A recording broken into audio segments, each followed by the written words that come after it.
नमस्कार दोस्तों, मैं विजय संसपाल और आज हम चर्चा करेंगे मानव नेत्र तथा रंग बिरंगा संसार के प्रश्नों की। पहला प्रश्न है हमारा, व्हाई डू स्टार ट्विंकल? तारे क्यों टिमटिमाते हैं? तारे के प्रकाश के वायुमंडलीय अपवर्तन, जो स्टार से लाइट आ रही होती है, उसका एटमॉस्फेरिक रिफ्रैक्शन होता है। क्यों होता है? क्योंकि जो तारों से आने वाली लाइट है वो कहाँ से आ रही है? निर्वात से वो वायुमंडल में आ रही है, मतलब एक विरल माध्यम से सघन माध्यम में आ रही है। जब कोई प्रकाश की किरण एक विरल माध्यम से सघन माध्यम में आती है तो वो अभिलंब की ओर मुड़ जाती है। और दूसरा जो इसका रीज़न है वो ये है कि जो हवा है, जो एयर है अर्थ के अराउंड, उसकी जो डेंसिटी है, उसका घनत्व जो है वो चेंज होता रहता है, जिसकी वजह से हवा का जो अपवर्तनांक है वो चेंज होता रहता है। इस कारण जो है तारे टिमटिमाते हैं। दूसरा प्रश्न है हमारा, explain why the planets do not twinkle? व्याख्या कीजिए कि ग्रह क्यों नहीं टिमटिमाते। तो इसका उत्तर है कि ग्रह जो हैं पृथ्वी के बहुत करीब हैं। जो प्लैनेट्स हैं they are much closer to earth. जो हमारे तारे हैं वो पृथ्वी से बहुत दूर हैं और जो ग्रह हैं वो पृथ्वी के नज़दीक हैं, ठीक है। और जो तारे हैं वो क्या हैं? बिंदु स्रोत हैं, जबकि जो ग्रह हैं वो क्या हैं? एक बृहद स्रोत हैं प्रकाश का, ठीक है। समझ गए क्या बोला जा रहा है यहाँ पे? The planets are much closer to earth and behave like extended source of light as compare to the star which behave as a point source. जो तारे हैं वो क्या हैं? प्रकाश का जो है एक बिंदु स्रोत है, इसलिए उनसे आने वाली लाइट जो है वो क्या होती है? परावर्तित होती है वायुमंडल की परतों से और वो हमें टिमटिमाते हुए प्रतीत होते हैं। जबकि जो ग्रह हैं उनसे आने वाली जो लाइट है वो भी क्या होती है? परावर्तित होती है, परंतु वे क्या है? प्रकाश का एक बृहद स्रोत है, इसलिए जो है हमें वो टिमटिमाते हुए प्रतीत नहीं होते। जैसे हम आकाश में देखते हैं, अगर हम सनसेट के टाइम देखते हैं तो हमें पश्चिम दिशा में जो है कौन सा ग्रह दिखाई देता है? सोचो, हमें विनस दिखाई देता है, शुक्र ग्रह दिखाई देता है, वो टिमटिमाता नहीं है, जबकि तारे जो है हमें टिमटिमाते हुए दिखाई देते हैं। Why does the sun appear reddish early in the morning? सूर्योदय के समय सूर्य रक्ताभ क्यों दिखाई देता है? आपसे सूर्योदय पूछा जा सकता है, सूर्यास्त पूछा जा सकता है, या दोनों ही क्वेश्चन इकट्ठे पूछे जा सकते हैं कि सूर्योदय या सूर्यास्त के समय सूर्य जो है रक्ताभ या लाल रक्ताभ क्यों दिखाई देता है? सूर्योदय या सूर्यास्त के समय जो है सूर्य क्षितिज पर होता है, ठीक है।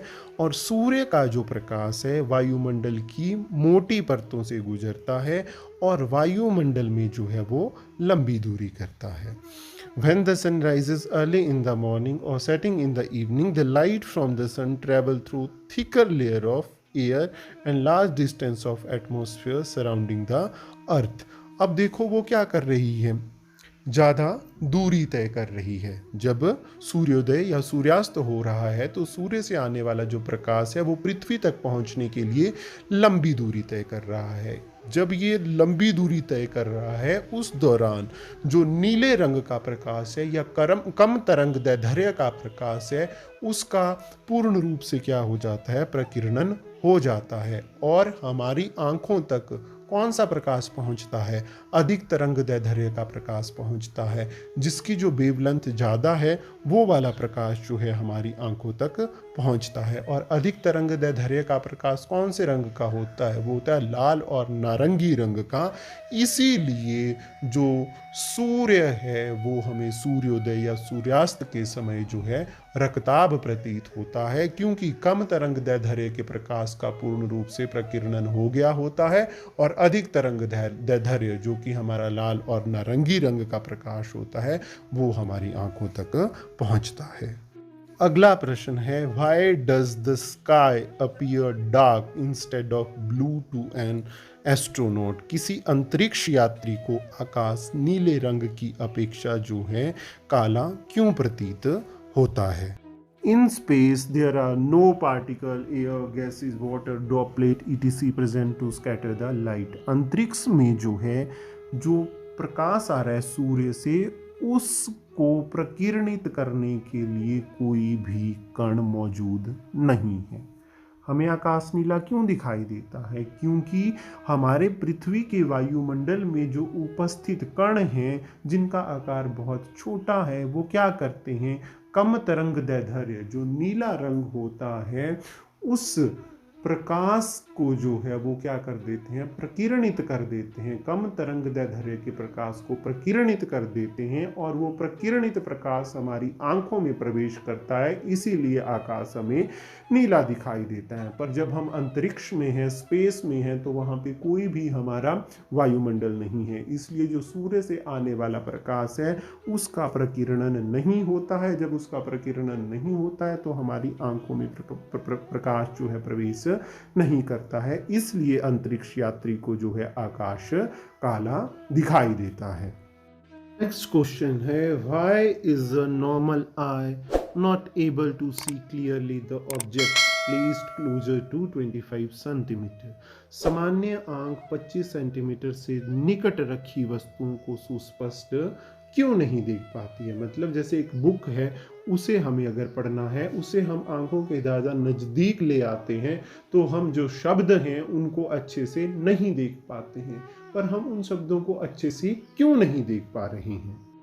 पक्षांभी पेशियां जो हैं वो हमारा जो अभिनेत्र लेंस है, जो हमारा लेंस है, उसकी वक्रता को जो है एक निश्चित सीमा तक ही नियंत्रित कर सकती हैं। पक्षांभी पेशियां क्या करती हैं, वो जो अभिनेत्र लेंस होता है हमारा, उसकी वक्रता को बढ़ाती या घटाती हैं, जिसकी वजह से हम जो है दूर या नज़दीक रखी वस्तुओं पर अच्छे से फोकस कर पाते हैं। ठीक है, परंतु ये जो हमारी पक्षांभी पेशियां हैं इनकी भी एक सीमा है, जिसके कारण एक सामान्य दृष्टि वाला व्यक्ति पास रखी वस्तुओं को तभी सुस्पष्ट रूप से देख पाता है जब वो 25 सेंटीमीटर की दूरी पर रखी जाए। इससे नज़दीक अगर कोई वस्तु है, मतलब 25 सेंटीमीटर से नज़दीक कोई वस्तु है, तो हम उसे अच्छे से नहीं देख पाते हैं, क्योंकि हमारी सिलियरी मसल जो है फोकल दूरी को जो है, हमारा अभिनेत्र लेंस है उसकी फोकल दूरी को जो है इतना कम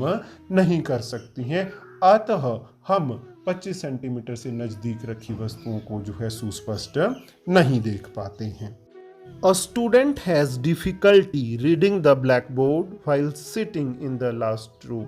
What could be the defect the child is suffering from? How it can be corrected? अंतिम पंक्ति में बैठकर एक छात्र को ब्लैकबोर्ड पढ़ने में कठिनाई होती है। बच्चा किस दोष से पीड़ित हो सकता है और इसे जो है कैसे सुधारा जा सकता है? तो जो स्टूडेंट है, student is suffering from the I defect named myopia. बच्चा जो है मायोपिया, निकट दृष्टि दोष, या जिसे हम नियर साइटेडनेस भी कहते हैं, उससे पीड़ित है।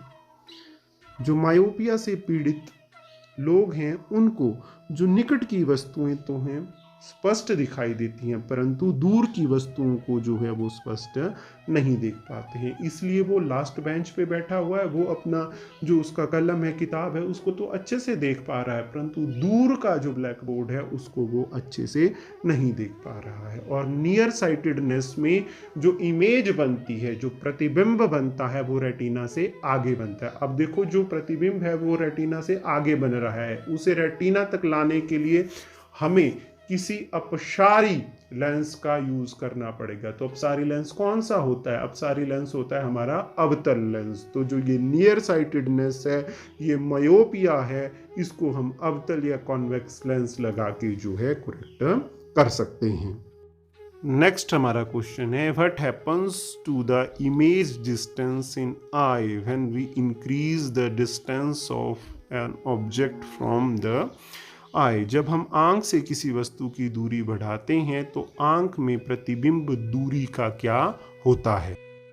तो इसका आंसर है, आंखों में प्रतिबिंब दूरी जो है समान रहती है। आंख से किसी वस्तु की दूरी बढ़ाने पर, जब किसी वस्तु की दूरी बढ़ गई है तो क्या हो जाता है, पक्षांभी पेशियों के कारण जो हमारा अभिनेत्र लेंस है उसकी फोकल दूरी बदल जाती है। जब हम किसी वस्तु की दूरी बढ़ाएंगे तो हमारी जो पक्षांभी पेशियां हैं वो क्या करेंगी, जो अभिनेत्र लेंस है उसकी वक्रता को घटा देंगी। जब उसकी वक्रता घटेगी तो उसकी फोकल दूरी बढ़ जाएगी।